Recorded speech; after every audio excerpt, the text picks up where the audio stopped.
സ്നേഹം കൂടുതൽ കൊണ്ടാണ് നമ്മൾ കുഞ്ഞിന് പലപ്പോഴും പാല് കൂടുതൽ വേണം.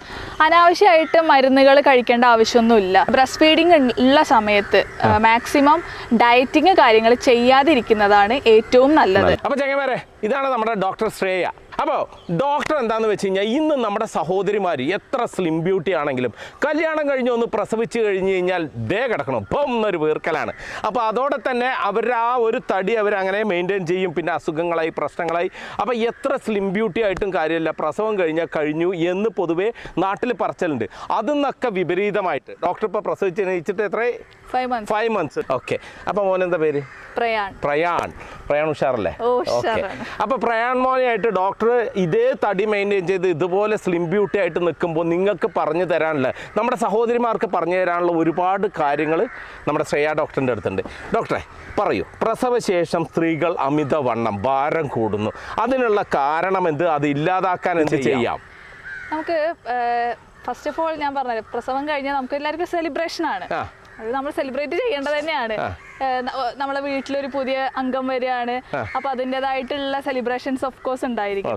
സ്നേഹം കൂടുതൽ കൊണ്ടാണ് നമ്മൾ കുഞ്ഞിന് പലപ്പോഴും പാല് കൂടുതൽ വേണം, അല്ലെങ്കിൽ അമ്മ എപ്പോഴും ഭയങ്കര കെയർ ആയിരിക്കണം, അല്ലെങ്കിൽ ഹെൽത്തി ആയിരിക്കണം എന്നൊക്കെ വിചാരിച്ചിട്ടാണ് എല്ലാവരും എപ്പോഴും നമ്മളടുത്ത് കഴിക്കി ഒരു മണിക്കൂറുകളൊക്കെ ഹവർലി ഒക്കെ അലാം വെച്ചിട്ടൊക്കെ കഴിക്കുന്ന ആൾക്കാരൊക്കെ ഞാൻ കേട്ടിട്ടുണ്ട്. മീൻസ് അത് അവർക്ക് അല്ലാന്നുണ്ടെങ്കിൽ എന്തോ നമ്മുടെ ശരീരം ഒടിഞ്ഞു പോകും എന്നുള്ളൊക്കെ ഒരു ചിന്തയാണ്. പക്ഷേ അത്രയൊന്നും നമ്മൾ കെയർ ചെയ്യേണ്ടതോ അല്ലെങ്കിൽ അത്ര ഫോഴ്സ്ഫുൾ ആയിട്ട് കഴിക്കേണ്ട ആവശ്യമില്ല എന്നുള്ളതാണ് എനിക്ക് പറയാനുള്ളത്. നമ്മൾ നോർമൽ കഴിക്കുന്നതിനേക്കാളും ഒരു 300 മുതൽ 500 കിലോ കാലറി വരെ കൂടുതൽ മാത്രം മതി നമ്മളെ കുഞ്ഞിന്. അതിൽ തന്നെ നമുക്ക് ബ്രസ്റ്റ് ഫീഡിങ്ങിലൂടെ നമുക്ക് കുഞ്ഞിന് വേണ്ട എനർജിയും കൊടുക്കാൻ പറ്റും.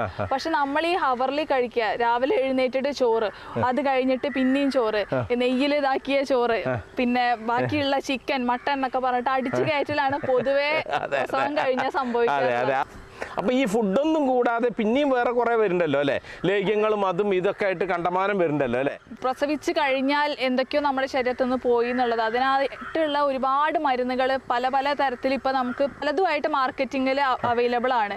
പല അഡ്വർടൈസ്മെന്റുകൾ, കാര്യങ്ങളൊക്കെ, പ്രിസ്ക്രിപ്ഷനോ കാര്യങ്ങളോ ഒന്നും ഇല്ലാതെ മരുന്നുകൾ ഉപയോഗിക്കേണ്ട ആവശ്യം ഈ ഡെലിവറി കഴിഞ്ഞതിന് ശേഷം ഇല്ല. നമുക്ക് നാച്ചുറൽ ആയിട്ട് തന്നെ പഴങ്ങളിൽ നിന്നും പച്ചക്കറികളിൽ നിന്നും നമ്മുടെ കുഞ്ഞിന് വേണ്ടിയിട്ടും അതുപോലെ തന്നെ നമുക്ക് വേണ്ടിയിട്ടുള്ള ഒരുപാട് കാര്യങ്ങൾ അതിൽ തന്നെ ഉണ്ട്.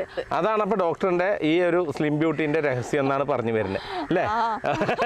ഫുഡോ മരുന്നുകളോ ഒന്നും കഴിക്കാറില്ല? ഇല്ല, ഞാൻ പ്രത്യേകിച്ച് പുറത്തുനിന്നുള്ള മരുന്നുകളോ ഒന്നും കഴിച്ചിട്ടില്ല. എൻ്റെ കറസ്പോണ്ടിങ് ഡോക്ടർ എനിക്ക് പ്രിസ്ക്രൈബ് ചെയ്തിട്ടുള്ള കുറച്ച് നമ്മുടെ ബോഡിക്ക് ആവശ്യമായിട്ടുള്ള ചില വൈറ്റമിൻ ടാബ്ലറ്റ്സ് ഒക്കെ തരാറുണ്ട്, അത് കഴിക്കാറുണ്ട്. അതുപോലെ തന്നെ മെയിനായിട്ട് ഞാൻ കഴിക്കാൻ ശ്രദ്ധിച്ചിട്ടുണ്ടായിരുന്നത് പഴങ്ങളും പച്ചക്കറികളും നമ്മുടെ നാട്ടിൽ നിന്ന് സർവ്വസാധാരണമായി കിട്ടുന്ന ഭക്ഷണങ്ങൾ മാത്രമേ ഉള്ളൂ. മാക്സിമം മധുരം റിഡക്റ്റ് ചെയ്യുക, അതായത് bakery items, laddu, jalebi, processed ആയിട്ടുള്ള ചിക്കൻ, നമ്മുടെ പുറത്തുനിന്നുള്ള ഫുഡ് ഐറ്റംസ്, കാര്യങ്ങൾ മാക്സിമം ഒഴിവാക്കുക. ഇത്രയും കാര്യങ്ങൾ ശ്രദ്ധിച്ചാൽ തന്നെ നമുക്ക് തടി കുറയ്ക്കാൻ പറ്റും.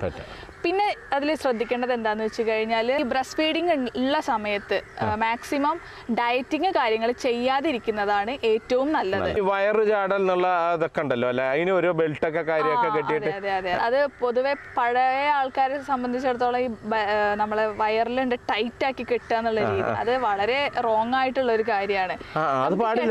ഇല്ല, ശരിക്കും കെട്ടാം.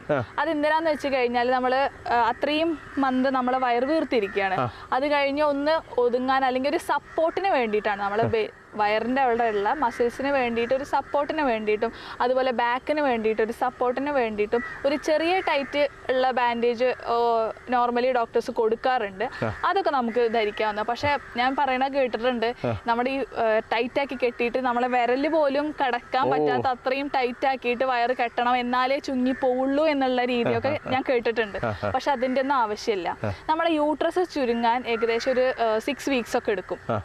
ഓട്ടോമാറ്റിക്കലി ചുരുങ്ങി വരാൻ വേണ്ടിയിട്ട് ആ ഒരു ഗ്യാപ്പ് അവിടെ കൊടുക്കുക. അതുപോലെ തന്നെ നോർമലി ചിലർക്ക് ഈ C-section ഒക്കെ, അതായത് സിസേറിയൻ കഴിഞ്ഞ കുറച്ച് ഗ്യാപ്പ് ഇടേണ്ടി വരും എക്സസൈസ് ഒക്കെ സ്റ്റാർട്ട് ചെയ്യണമെന്നുണ്ടെങ്കിൽ. അത് നിങ്ങളെ കറസ്പോണ്ടിങ് ഡോക്ടറെ അടുത്ത് ചോദിക്കുന്നതാണ് നല്ലത്. കാരണം സിസേറിയൻ ചെയ്യാൻ പലർക്കും പല കാരണങ്ങളായിരിക്കാം.